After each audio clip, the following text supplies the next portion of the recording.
Je suis de ceux qui pensent que la plupart des choses que l'on vit dans la vie est temporaire. La grande majorité des choses que l'on vit est temporaire. C'est-à-dire, quand vous vous trouvez dans une situation, peu importe la condition, il faut pas prendre des décisions permanentes. Pas immédiatement. Il faut y réfléchir et surtout s'assurer de trouver la paix. Parce que la plus grande partie, le plus clair des choses qui nous arrivent sont temporaires. Ça passe. On y reviendra. Keir Starmer, le nouveau premier ministre britannique, vient d'annoncer que le plan britannique d'expulsion des immigrants au Rwanda sera aboli. Dans la politique conservateur précédente n'a jamais été dissuasive, dit-il. Donc il s'est exprimé sur l'abandon du plan britannique d'expulser les Africains au Rwanda. Look, the Rwanda scheme was dead and buried before it started. It's never been a deterrent. Look at the numbers that have come over in the first 6 and a bit months of this year. They're record numbers. That is the problem that we are inheriting. It has never acted as a deterrent. Almost the opposite, because everybody has worked out, particularly the gangs that run this, that the chance of ever going to Rwanda was so slim, less than 1%, that it was never a deterrent. Félicitations. Bravo! Donc les Africains ils sont plus expulsés. Bravo! Stop! Pourquoi vous dites bravo? Vous êtes content là juste parce qu'on dit on va plus refiler, expulser les gens au Rwanda. Vous aimez trop chez les gens. Vous aimez trop la vie de mendicité, la vie de la plaidoirie. Allez en ligne là demander j'étais en difficulté, on m'a chassé du pays, on ne veut plus de moi pour qu'on vous donne un bol de riz et de l'argent à la fin de la semaine. C'est triste. C'est ça la mendicité. Pourquoi vous êtes content? On est content qu'on ne refoule plus les gens. Pourquoi vous êtes content? Pourquoi êtes-vous content? Vous avez déjà vu que je suis content, on est en train de se distribuer la nourriture gratuitement. C'est incroyable. Il y a des gens qui ne vivent que dans le gratos. Ils vont en Europe, ne veulent pas trouver du boulot, ils trouvent des excuses pour rester à la maison recevoir de l'argent du social. C'est incroyable, c'est cette mentalité pourrie que Sankara a combattu toute sa vie. Bref, on va y revenir. Rishi Sunak, vous connaissez certainement Rishi Sunak, l'Indien, enfin pas l'Indien, on croirait que c'est un Indien, c'est vrai. Il était président de l'Angleterre, enfin pas président, chez les Anglais il y a des ministres ou premiers ministres. Premier ministre anglais Rishi Sunak est venu au pouvoir avec une idéologie très forte, conservateur. Son idéologie était de garder les étrangers hors de l'Angleterre. Bon, évidemment les étrangers dans ce cas, ce ne sont pas des blancs, parce que les Ukrainiens étaient acceptés très facilement. Les étrangers sont tous qui ne sont pas blancs. Je suis désolé de vous le dire, mais c'est ça la vérité. Paradoxal parce que lui-même Sunak n'était pas blanc. Enfin bref, Rishi Sunak a perdu aux élections. Leur parti conservateur a perdu contre les travaillistes qui sont maintenant au pouvoir. Et le nouveau premier ministre, Keir Starmer, a annoncé qu'ils vont abolir le projet qu'ils avaient avec le Rwanda. Quel est ce projet qu'ils avaient avec le Rwanda? Au fait, à un certain moment, Rishi Sunak et son équipe, et surtout l'équipe antérieure, avaient prévu de renvoyer tout ce qu'il y avait comme étrangers dans une île au nom de Ascension.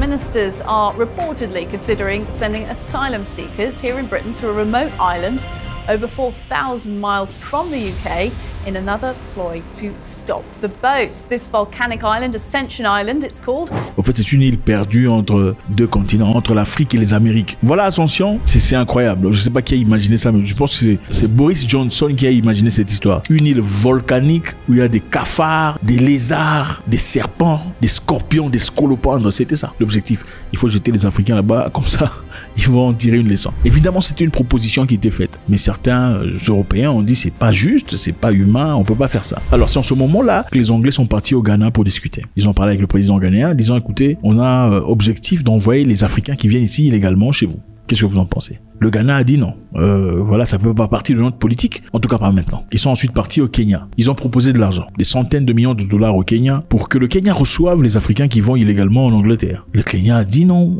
non, vous voyez, ce n'est pas notre politique. Nous ne sommes pas intéressés, on ne peut malheureusement pas faire ça. Ils sont ensuite partis au Rwanda pour discuter, proposant une centaine de millions de dollars pour un projet, évidemment, de recevoir les Africains, au lieu de partir en Angleterre, que les Africains partent voir leurs frères au Rwanda, parce que, enfin, vous êtes tous Africains après tout. Vous allez vous comprendre, vous n'aurez aucune difficulté d'intégration. Alors le Rwanda a dit, eh bien écoutez, d'accord, il n'y a pas de souci. Le Rwanda a accepté l'argent et ils ont commencé le projet. Alors, ce projet a été poussé par Boris Johnson, ensuite soutenu par Rishi Sunak. L'objectif était évidemment de garder les étrangers hors du territoire. Et c'est un projet qui a été combattu farouchement par plusieurs personnes. Mais avec le temps, on a commencé progressivement à l'accepter. Donc, s'il gagnait ces élections-là, maintenant, en tout cas, la chose prochaine, c'est de commencer à balancer les gens au Rwanda. Bon, évidemment, le Rwanda aussi, ce n'est pas un mauvais pays, hein. Le Rwanda, il y a des collines, pays de 1000 collines. Il y a beaucoup de vaches, beaucoup de lait. Vous allez boire le lait. Il y a aussi des très jolies femmes au Rwanda. Vous serez parti au Rwanda sans difficulté, vous serez bien.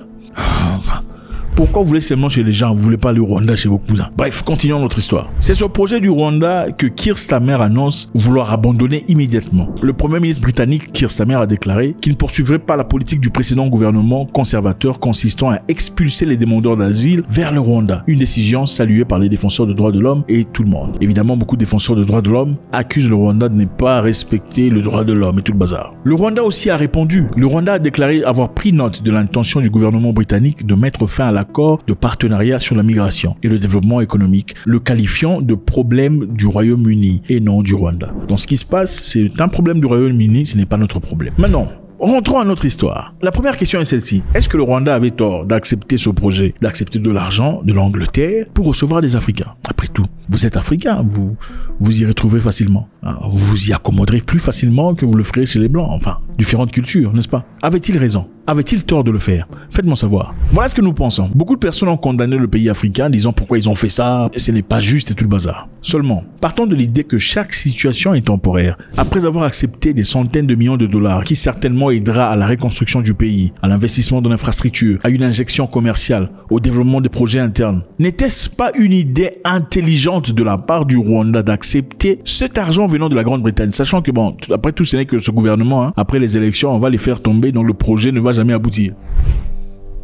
Ouais, l'intelligence. Je vais prendre l'argent, sachant que bon, à la fin du mandat, ils sortiront du pouvoir et ce projet ne va plus continuer. Mais en attendant, j'ai gagné l'argent. Alors, c'est intelligent ou ce n'est pas intelligent? D'accord, à vous de me le faire savoir. Maintenant, pourquoi les gens ne comprennent pas la leçon? En France, les conservateurs ont failli gagner les élections. Ils ont gagné le premier tour, sans doute. Ils ont failli gagner les élections, c'est-à-dire que les Français ont voté. De plus en plus de Français ne veulent pas de vous chez eux. Pourquoi les gens ne voient pas ça? Moi, je comprends pas l'idée d'aller se forcer chez autrui. Oh, vous êtes raciste. Mais personne ne viendra devenir raciste chez vous. Personne. Personne ne viendra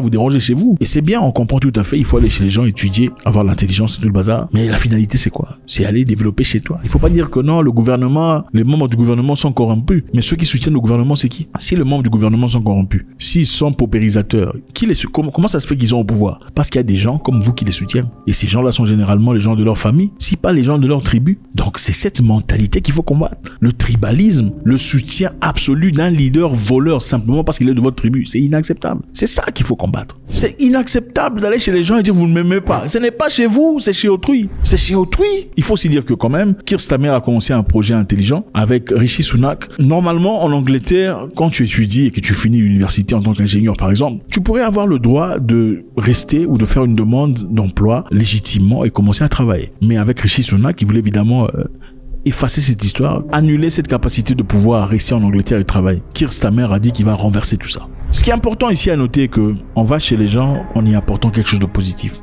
Aucune personne ne sera contente de voir quelqu'un venir chez soi à la maison, occuper une chambre, utiliser le courant, boire de l'eau, manger dans le frigo et tout le bazar, changer des chaînes à la télévision et puis bon voilà, sans rien apporter, sans payer les taxes, ça devient compliqué. On peut accepter droit 4, 5 personnes, pas 10 personnes. Ça devient compliqué. Je pense qu'à un moment donné, il faut avoir ce sens-là de compréhension. L'Afrique est encore claire. L'Afrique est encore ouverte. Il y a beaucoup de pays africains qui ont besoin de vous. Mais on a besoin des gens qui peuvent apporter quelque chose. On n'a pas seulement besoin d'humains qui veulent fuir chez eux. On a besoin des gens qui sont ingénieurs, des gens intellectuels, des gens capables de changer, d'apporter des compétences spéciales. Est-ce que vous en avez? Et je pourrais comprendre que certains pays ici sont vraiment bousillés. C'est de la boue.